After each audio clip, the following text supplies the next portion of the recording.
comes to Thanksgiving dinner, why default to turkey and green bean casserole when the Northwest has an abundance of local ingredients? And here to show us how to incorporate Northwest seafood into our holiday menu is Chef David Mitchell from Copperleaf Restaurant at Cedarbrook Lodge in SeaTac. Welcome to New Day, my friend. Thank you very much. I am so excited to see what you have for us today because I feel like it's got the Thanksgiving vibe without being the traditional boring stuff that we're all used to. Right. So what are we making? Well, we're going to do some caramelized sea scallops. We have a little bit of a hazelnut, kind of like a bread pudding, more like a stuffing as well. Oh. Chanterelle mushrooms. We have a bacon emulsion, which is essentially chicken stock reduced with bacon.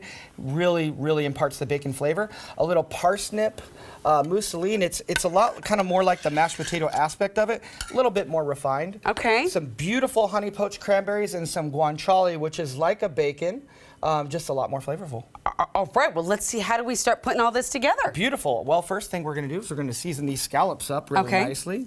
Some salt. All right. Real liberal here. And just salt with the scallops, nothing else? Just salt, that's it. They don't need anything else. We also have our little bacon emulsion right here. We're going to add a little bit of butter to that guy. Okay. Ooh, the bacon emulsion. So that was just some chicken stock, and then you cooked with some bacon fat in there? Yeah, raw bacon. You just put it raw in, bacon. and you reduce it down, and it creates a sauce. It's really delicious. Okay.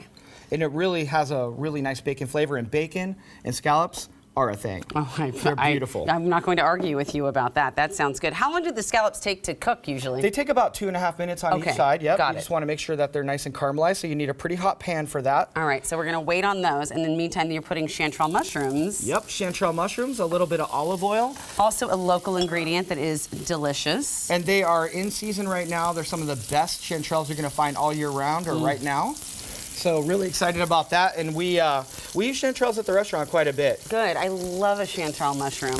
People who don't even like mushrooms seem to like a chanterelle. Yeah, I agree with that too, and they don't need to be cooked very much. It's not a mushroom that you need to cook for very long. You just want to get them a little bit softened. We'll finish with just a little bit of butter. Other than making sure that you get quality ingredients, I feel like this whole menu is relatively quick. It is quick, you know, and the thing is it's really fast, but it's something that's going to be very memorable. So you can prepare this in addition to what you would normally prepare. Yeah. It's not going to be a bunch of extra work for you. Yeah. And you're definitely going to impress some people. I would imagine. Now, my biggest thing is I'm terrified of cooking scallops because A, they're expensive when you get the good ones, like these ones you have here are absolutely beautiful. And B, I don't want to overcook them, make them chewy. So what is the secret, Chef? Really hot pan. Okay. I like to use a non-stick pan. It helps caramelize it a little bit better. It's a little bit more even. So you're just going to put them in, and you just want to let them cook 2.5 minutes on each side. It's really simple. You don't want to move them around very much. Okay. And they kind of do the job for you. Just leave them alone. So it's not too overthinking it, but it's kind of like when you brown butter.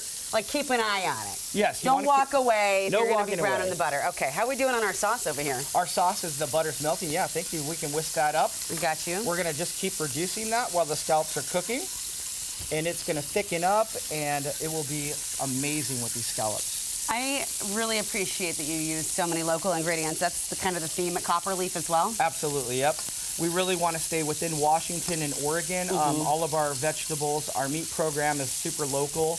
And more than anything else, it's about forming those relationships and supporting the community around the Puget Sound. It is absolutely gorgeous. The whole facility and all the dining experience there looks absolutely beautiful.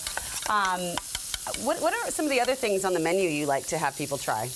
Oh, right now we have an amazing Carmen Ranch grass-fed ribeye. Okay, Carmen Ranch is down by Olympia. They do a terrific job. It's a co-op. She takes really seriously what she's doing, how the cows are taken care of, and we get to go and visit the ranch quite often. It's a great relationship. And, you know, also we're doing a beautiful Dungeness crab celery root soup. So kind of celebrating the best time of year for crab and the celery root. Delicious. Okay, I am so ready to try that one for sure. Now, as you're putting those in, tell me a little bit more. I think you said hazelnut? No. This is a hazelnut stuffing. So we make it just like you would make a normal stuffing, but we press it down a little bit afterwards. All right. We're going to cut the little coins so they're kind of similar shape as the scallop, and it's going to be part of the presentation. Oh my gosh. So you don't put them in a mold or anything, you just mold them? I just mold the whole thing and then do little circle cuts with them. Neat. Oh, okay. So after you cook it as a whole, then you cut them out of the circle. Yeah, we let them cool down. I'm with you now. It took me a second, but I'm catching on.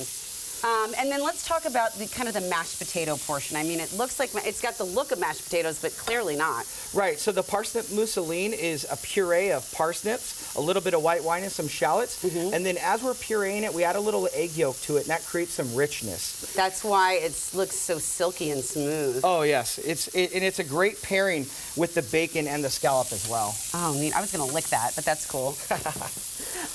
All right, so, oops, I abandoned the sauce. I think we're good with the sauce. Yeah, it's gonna be terrific. Go ahead. Yeah, I'm just gonna go ahead and start doing a little presentation here. All right, I'm gonna watch you because I think something that we don't do at home that is kind of fun is the presentation part, right? Absolutely. We can all smear mousseline after we learn what it is and how to make it across the plate. It's super easy. All right. Anyone can do it. You don't have to be a And did you see chef. what he used? He used like a cake decorating tool. Yeah, it's What like is a that little called? offset spatula. Yeah, that's what they sell call them it. The chefs all over call the it. place. So that's a super easy way to do it. All right, so you're placing the stuffing, I guess, in a few places on the plate. Yep. Now, are you doing two different presentations here? I am. I'm doing what you might have as an entree or what might you have as an appetizer. So maybe this could be, you know, something that you have before you have your main turkey and your ham, or this could be something that you have along with it. Okay. Can go either way. All right. Little chanterelle mushroom here. I really like that you're making new traditions. I think that's something that, you know, we all should be thinking about when it comes to our own families and our own Friendsgivings and Thanksgivings. And it's really about changing it to fit you, right? Yeah, this is a new memory. This is something you can do every year. It will become a new tradition. And it's something that I think that people will appreciate. Yeah. Well, So I'm ready to appreciate it and eat it. So these scallops are ready now. Okay. We're just going to place them on top of the stuffing. mousseline. Yep. I just like saying it. It's fun to say. Yes, it's very French too. Mousseline. So these scallops are cooked to medium rare. Medium, like kind of in between. And they just go on top like that. We have our beautiful emulsion right here that we talked about, the chicken stock and the bacon reduction. Ooh, yeah. That goes right on top of the scallops. Okay. And then to finish it off, All right. we're going to do a little bit of this honey poached cranberry. Now this is literally just heating up honey and then adding the cranberries and then turning the heat off. Okay, we only have about 30 seconds, so I'm gonna jump in right now and give this a shot because I really frankly can't wait any longer. It has a Thanksgiving vibe. Thank you so much, Chef. I really appreciate you coming and making this. Go check out Cedarbrook Lodge. Go check out Copperleaf. Thank you very much. And